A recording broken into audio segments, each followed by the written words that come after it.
It can't be just me that's realized that the MCU is starting to resemble the DCEU a little bit more these last couple of months and even like the last 2 years, right?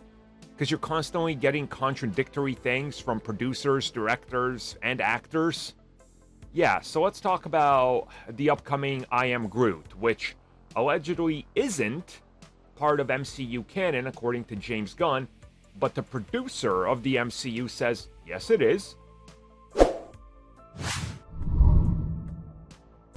So we previously heard that originally when it was announced that I Am Groot would in some way, shape, or form connect to the MCU.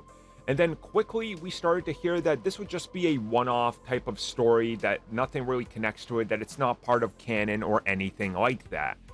And even building up to San Diego Comic-Con and after it, James Gunn very vocal about the fact that it's not canon to the things going on in the MCU. It's just a little side thing that doesn't necessarily build up anything or directly reference anything or be important or anything like that.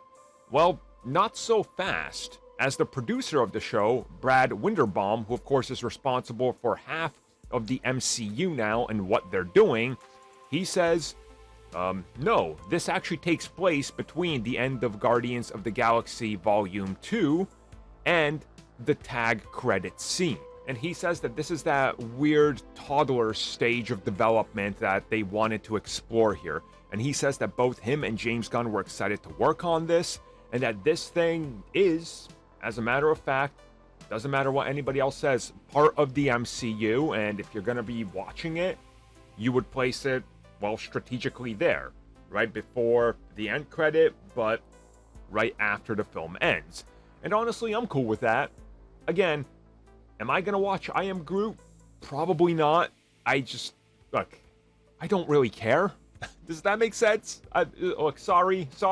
Oh my god, some of you are going to be so mad. I'm actually kidding. Yeah, I'm going to watch it. It's going to take like, what, an hour to watch all of it? It's almost nothing. It's just a bunch of shorts. Of course I'm going to watch it. You know, it's a little bit more Marvel content, a little bit more Disney Plus content. Just toss on while I do like cardio or something. Yeah, it's going to be pretty simple.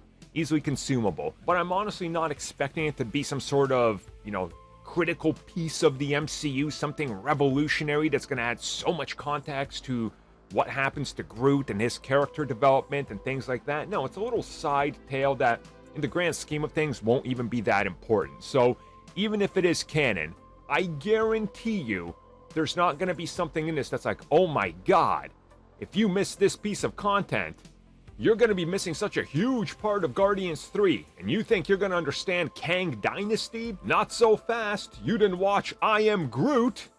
Yeah, that's not going to happen.